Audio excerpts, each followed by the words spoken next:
Leave us alone here. Yeah. Pledge. I pledge allegiance to the flag of the United States of America and to the republic for which it stands, one nation, under God, indivisible, with liberty and justice for all. Thank you. And roll calls. Commissioner Clausen. Here. Commissioner Cox. Here. Commissioner Graven. Here. Commissioner Phipps. Mayor Hall. Here. Presentations, petitions, and communications. This portion of City Council meeting is reserved for persons who desire to address the council.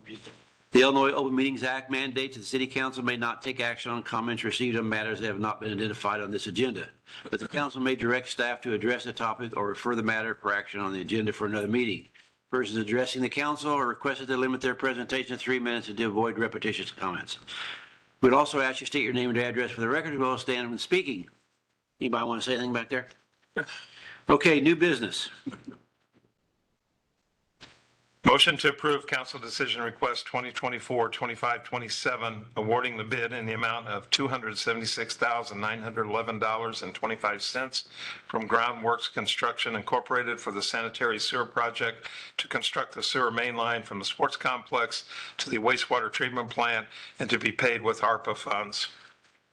Can I have a second to that motion? I'll second. Commissioner Graven, and any comments? I'll just say that we had talked to the contractor. He was quite a bit lower than others.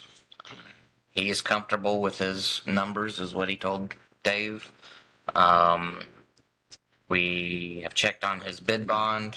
It's in place, and they're ready to move forward with the performance bond. So, now there's, at this point, I don't see there's any reason why we wouldn't go ahead and move forward with this contract. Unless you got any concerns, Dan, or anything? Just the,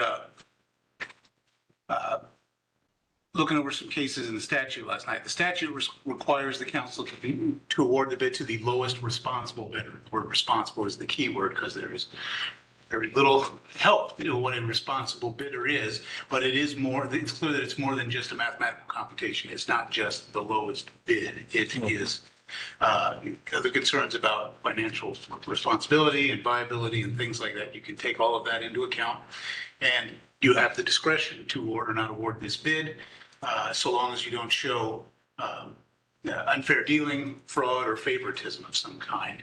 It's an appropriate decision for you to make. So it's not just about the math. It's everything that goes with that. So that's the legal standard. And Kyle, you've checked with what, a couple municipalities that he's doing current work for? Yep, we've talked to two different municipalities. They were happy with his work. Said he did good work, didn't complain, not argumentative or anything like that. There is some financial dealings with that he has in his record in his past down in Clinton County. So, but again, I don't. But they've been on time and with work, completed projects on time and Correct. in good standing, work-wise, Yep. quality-wise.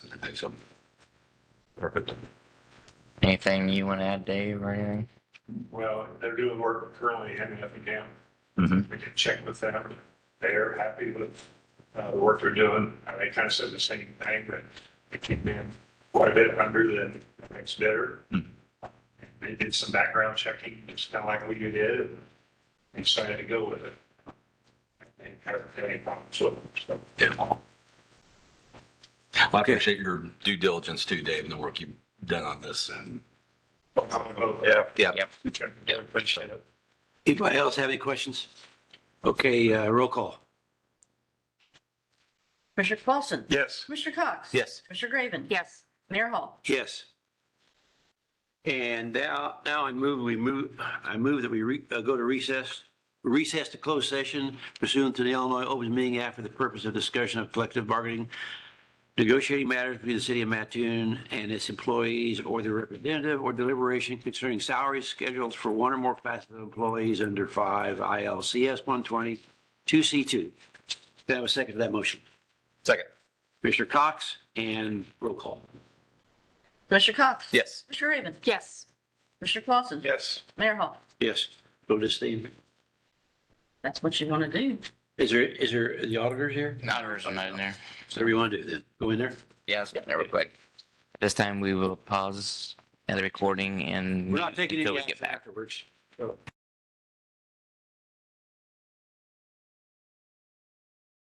right, recording. Fun.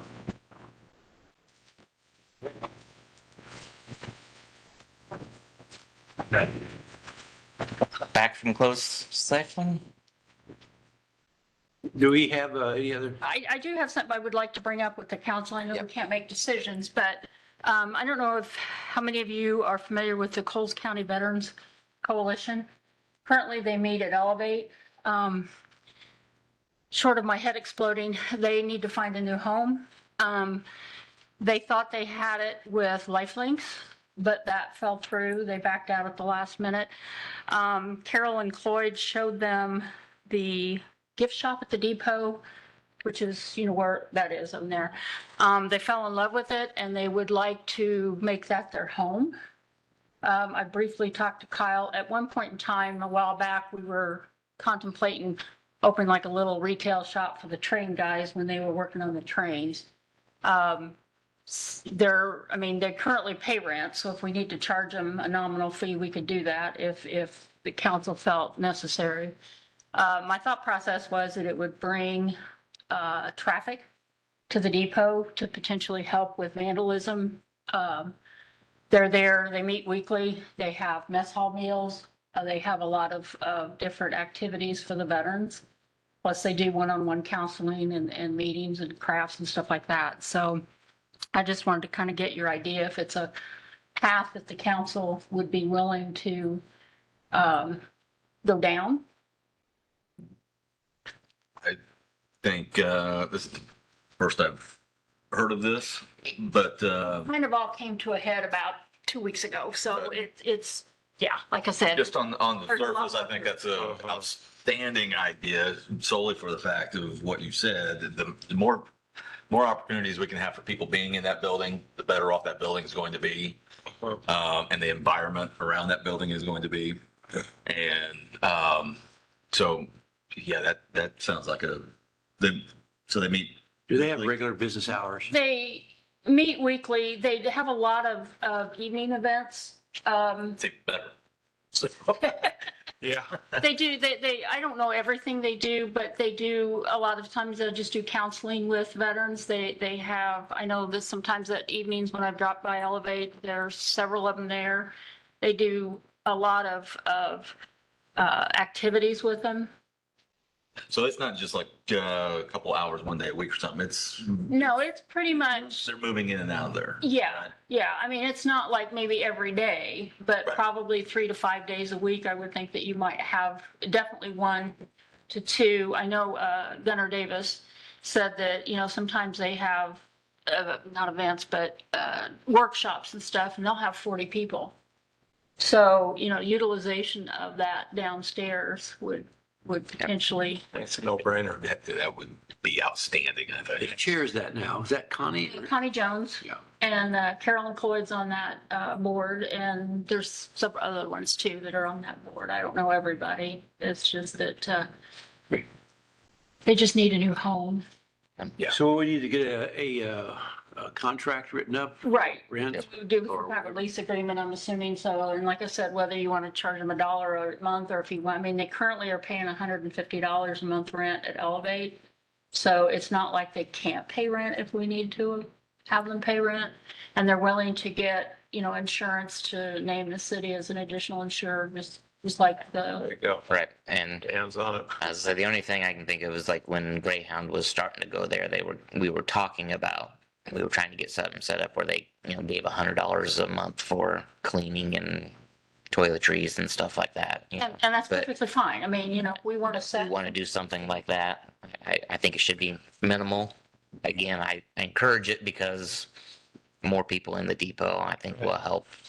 And it kind of go along with them because, years ago, that's how veterans got around transportation wise. They came Yeah. to and from duty and stuff on the trains, so they just thought it was a good fit.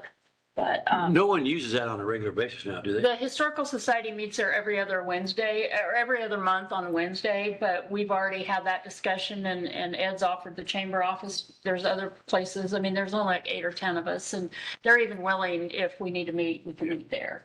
The ukulele group, they don't need. They don't even do that anymore. Yeah. I don't think anybody uses it. Right now, it's more used for storage. Storage than We've anything. got some storage cases and stuff, or display cases in there from the Depot Museum, so. Okay. But they're okay with, I mean, it's bigger than what they've got now as far as an office goes, but But, you know, that's, kind of to your point, I think, any opportunity that we can utilize that building for groups to host an event or meet or what have you. Because the tourism office, you know, has some space back there, but there's been some issues just Right. with Oh, yeah. employees coming and going in that section, and a big fix to that problem is having more people. Uh-huh. I think we all know what we're referring to, what I'm referring to. So, any opportunity we can have to have good, productive people in that building is a big plus. Sounds like we ought to go ahead and get something written up and presenting it. okay. I will let them know that it's a go and that you guys will be working on it. Okay. Anything else? Anybody has? Need a motion? Oh, this is an outside door that comes to the platform. That's one of the things on my radar to get fixed, because the wood between the panes and a couple of those panes is just totally rotten. In that room there?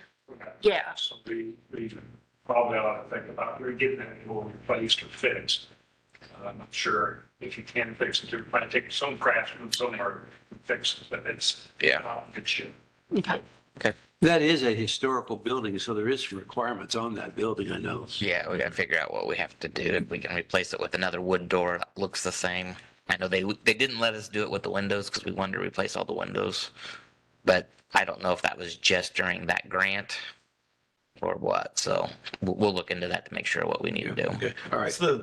Is it, still locked on schedule? We still, We've got to work on that. No, it's kind of being locked by the police department whenever they can. And it's unlocked on the schedule, but not necessarily locked. I guess that's what I'm saying. We are working with detection to trying to get that system. there's not open access to it currently. There is. Not that office, but there is to the building. Yes. There is to the building. Yeah. Okay. Yeah, that door's locked all the time. No, I knew that one was. I'm talking about the depot as a whole. Yeah. It's open more than it's locked. Yeah. The east door main. If we are having trouble with that ADA crash, there too, but opening, closing, and we finally got that fixed too. Okay. Just last week. Gotcha. Perfect. Okay. Good. We have, you get a motion, do we? No. Motion. Make a motion to adjourn. Okay. Mr. Cox. And roll call. Need a second. Second. Yeah. Second, anybody? Okay. Now roll call. Mr. Grayman, I will say yes since I knew for Mr. Clausen, Yes. Mr. Cox. Go ahead. I've never done this before, but no.